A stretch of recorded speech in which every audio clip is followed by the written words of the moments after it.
আসসালামু আলাইকুম, কেমন আছো তোমরা? আশা করি ভালোই আছো। আল্লাহর রহমতে আমিও ভালো আছি। তো আজকে আমি রাইস কুকারে খিচুড়ি রান্না করব মুরগির হাত পা দিয়ে। তো দেখো, আমি আদা বাটা রসুন বাটা দিয়ে ভালোভাবে ভেজে নেব।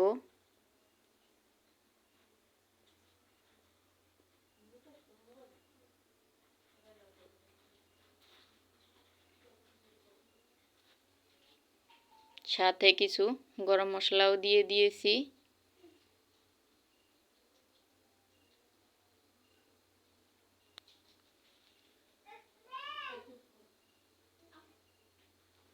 তো এভাবে আমি সব মশলাগুলোকে ভেজে নেব। এই তো দেখো, আমি মশলাগুলোকে সব অফ ক্যামেরায় দিয়ে ভালোভাবে নেড়েচেড়ে কষিয়ে নিয়েছি। তো এবার আমি মুরগির হাত পা আর সাথে আলু দিয়ে দিচ্ছি।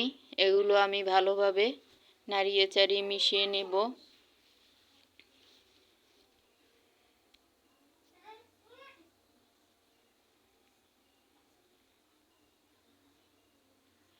তো আমার ভিডিওটা যারা দেখা শুরু করছো, প্লিজ মনে করে একটা লাইক দিও।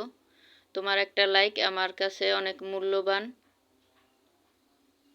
তোমার মতো আরও অনেকের কাছে নিতে আমার ভিডিওটা সাহায্য করবে। তো এই তো দেখো, আমার কষানো শেষের দিকে। তো আমি এটার ভিতরেই চালগুলি দিয়ে দেব। চাল ডাল এগুলো আমি ধুয়ে রেখেছি। তো এটা একটু ভালোভাবে আমি কষিয়ে নিলে একটু তাড়াতাড়ি হবে, এর জন্য।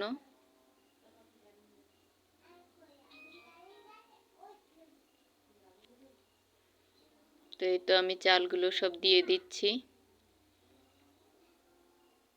তো রাইস কুকারে খিচুড়ি রান্না করলে কিন্তু অনেকটাই মজা লাগে। তোমরা অবশ্যই বাসায় একদিন হলেও ট্রাই করে দেখো।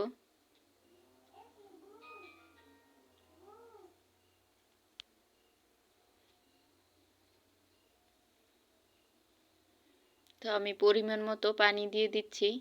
এটার কোনো মাপ হয় না, যার যতটুকু চাল ডাল ততটুকুই পানি দেওয়ার দরকার। তো যার যতটুকু লাগবে সে ততটুকুই দেবে।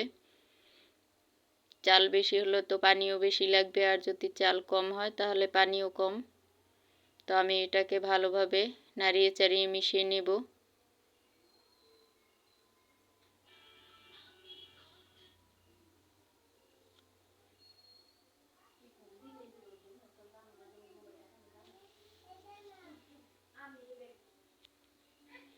তো এই তো দেখো, আমার পানিটুকু আমার যতটুকু লেগেছে ততটুকুই ঠিক দিয়েছি। তো এটা সেদ্ধ করার জন্য আমার পানির পরিমাপ কোনো নেই। তো এই তো দেখো, এবার আমার খিচুড়িটাকে আমি নাড়িয়ে চাড়িয়ে নেব। তো এটা কিন্তু আমি রাইস কুকারে রান্না করতেছি। তো এই তো দেখো, আমার খিচুড়িটা প্রায় হয়ে এসেছে। তো তোমরা এতক্ষণও যারা একটা ভিডিওতে লাইক দেও নাই, অবশ্যই এখন মনে করে একটা লাইক দিও প্লিজ। তোমার একটা লাইক আমার কাছে অনেক মূল্যবান। তো আমার চ্যানেলে যদি নতুন কেউ সাবস্ক্রাইব করে থাকো, তাহলে তোমরা 24 ঘন্টা ওয়েট করো। 24 ঘন্টা পর আমিও তোমার পরিবারের সদস্য হব।